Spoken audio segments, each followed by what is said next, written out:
loza indray ity nitranga ity vehivavy iray sisipany ny ray aman-dreniny ary ny piraitsokombakomba hafa indray niandrikendry-tohana sy namonina faty ilay lehilahy iray sakaizany taloha teny nosopatrana ary voasambotra ny polisy-pirenena moa izy ireo taorian'izay heloka bevava izay nataon'izy ireo zay ka ny pitsopitsony mahakasika an'izay ny fakafakaina amintsika atao anatin'ity vidéo ity ka manasa antsika rehetra anaraka an'ity vidéo ity hatramin'ny farany.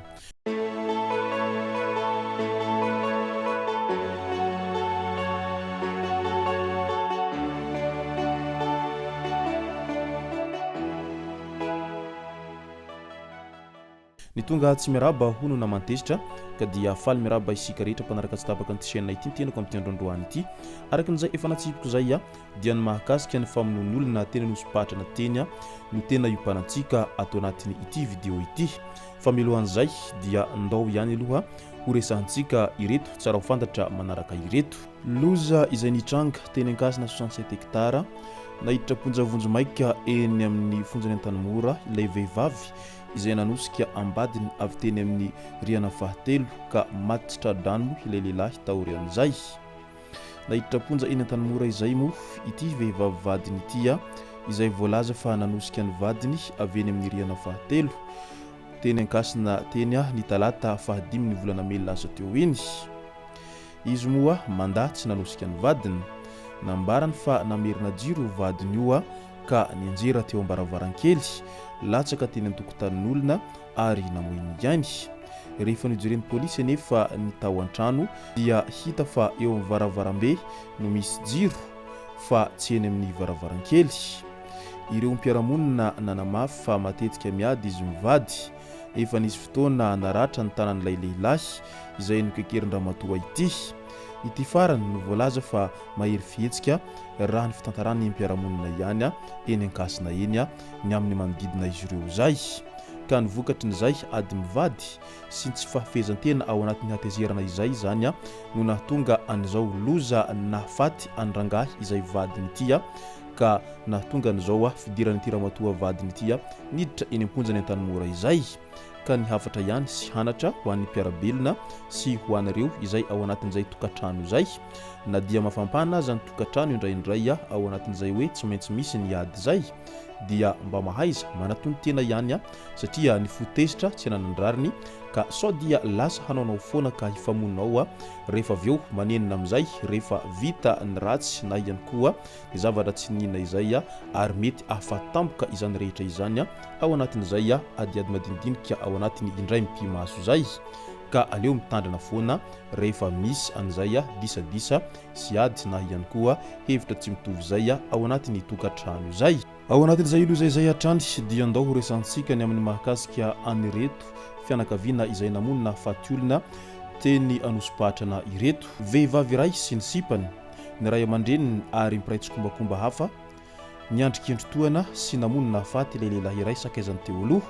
teny nosopatrana moa no niseho ity tranga ity ary voasambotry ny polisy avokoa ireo rehetra izay nahavanondoza tao anatin' izany rehetra izany. Ny zoma 8 Mey 2024 no nomeny ity tovovavy ity izay voalaza fa 20 taona ity fotoana ny lehilahy iray izay sakaizany teo aloha teny nosopatrana trano 5 tamin'ny andro efa maizimaizina tokony ho tamin'ny fitora sasany hariva tany hoany.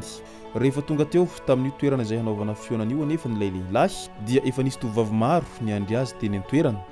niaraka tamin'ny sipany ilay tovovavy sy ny rainy. Tsatokantsy daroka no niatra tamin'ity tovolahy ity ary maty teo ny hoe izy taorian'izay tsatokantsy izay nahazo azy zay. Nisy nahatsikaritra ity helika bevava ity ny manodidina ka niantso ny polisy avy hatrany ary tsy namela ireo nahavanondoza handositra intsony. Tonga haingana teny an-toerana ny polisy avy ao amin'ny PA ilany vato ka nanokatra fanadihadiana ny sampana miady amin'ny helika bevava. Olona telo no nitazomin'ny fokon'olona sy ny polisy teny nosopatrana tamin'ny fotoana io.